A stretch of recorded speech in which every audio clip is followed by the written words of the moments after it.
இவ்வாழ்க்கை பயணத்தில் கர்த்தருடைய தெய்வீக ஒளியே நம்மை நடத்துகிறது.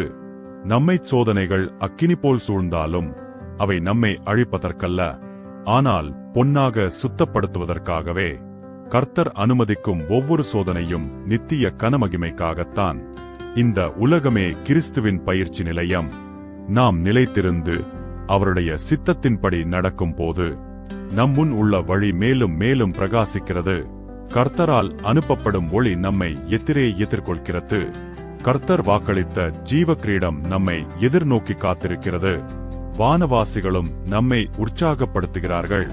நாம் ஒருபோதும் தனியாக இல்லை. கர்த்தருடைய பிள்ளையே, மனம் தளராதே. இன்னும் சில அடிகள் மட்டுமே. வெற்றி நெருங்கியுள்ளது.